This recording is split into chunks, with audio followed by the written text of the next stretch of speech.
ఖమ్మం జిల్లా రఘునాథపాలెం మండలం జింకల తండా గ్రామంలో శ్రీ స్వామినారాయణ గురుకుల పాఠశాల శంకుస్థాపన కార్యక్రమం ఘనంగా జరిగింది. ఈ కార్యక్రమంలో మంత్రి తుమ్మల నాగేశ్వరరావు ముఖ్య అతిథిగా హాజరయ్యారు. భారతదేశ ఔన్నత్యాన్ని విలువలను ప్రపంచానికి చాటి చెప్పేలా ఈ గురుకుల పాఠశాల విద్యను అందిస్తోందన్నారు. విద్యతోనే సామాజిక మార్పు సాధ్యమని స్పష్టం చేశారు. సంస్కారవంతమైన చదువు, దేశ సంస్కృతి సంప్రదాయాలు ఉట్టిపడేలా నాణ్యమైన విద్యను స్వామినారాయణ గురుకుల పాఠశాల అందిస్తోందని కొనియాడారు. 1948లో స్థాపించిన స్వామినారాయణ గురుకుల సంస్థ ఆధునిక విజ్ఞానం, సాంప్రదాయ విద్య, ఆధ్యాత్మిక విద్య అనే 3 అంశాలతో కూడిన సమగ్ర విద్యా వ్యవస్థను అనుసరిస్తోంది. ఈ స్కూల్ ఏర్పాటుకు ప్రభుత్వం స్థలాన్ని కేటాయించిన సీఎం రేవంత్ రెడ్డికి తుమ్మల ధన్యవాదాలు తెలియజేశారు. దానికి పరమార్థం కాదు, చదువులు లాభం లేదు, సంస్కారవంతమైనటువంటి చదువులు కావాలి. మన దేశ సంస్కృతిని సంప్రదాయాన్ని కాపాడగలిగేటటువంటి మానవాన్ని సృష్టించాలి.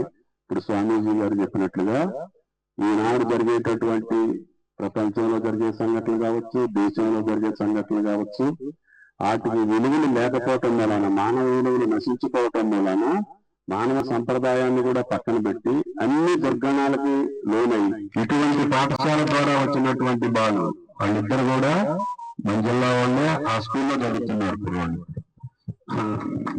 మైనాబాద్ లో నేను అక్కడికి స్వామీజీ ఒకరోజు పిలిచినప్పుడు వాళ్ళ స్కూల్ డేకి వెళ్ళినప్పుడు ఆ విద్యార్థుల యొక్క క్రమశిక్షణ, వాళ్ళ యొక్క సంస్కారం, భారతదేశం ఎటువంటి విద్య వల్లనే మళ్ళీ నిలబడగలుగుతుంది. ఇది ప్రపంచానికి సంస్కారం నేర్పినటువంటి దేశం భారతదేశం.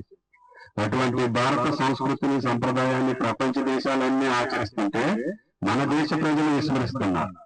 కాబట్టి మన దేశ ప్రజలందరికీ కూడా మన సంస్కృతిని, మన పూర్వం యొక్క వైభవాన్ని, భారతదేశం యొక్క గొప్పతనాన్ని మనం నిలబెట్టాలి అని అంటే ఇటువంటి స్వామినారాయణ గురుకుల పాఠశాల విద్య ద్వారానే సాధ్యపడుతుందనే ఉద్దేశంతో స్వామి గారిని డిక్లేర్ చేసే స్వామినారాయణ గారి దయ వల్ల, స్వామీజీ దయ వల్ల మనకి ఈ పాఠశాల ఏర్పడింది.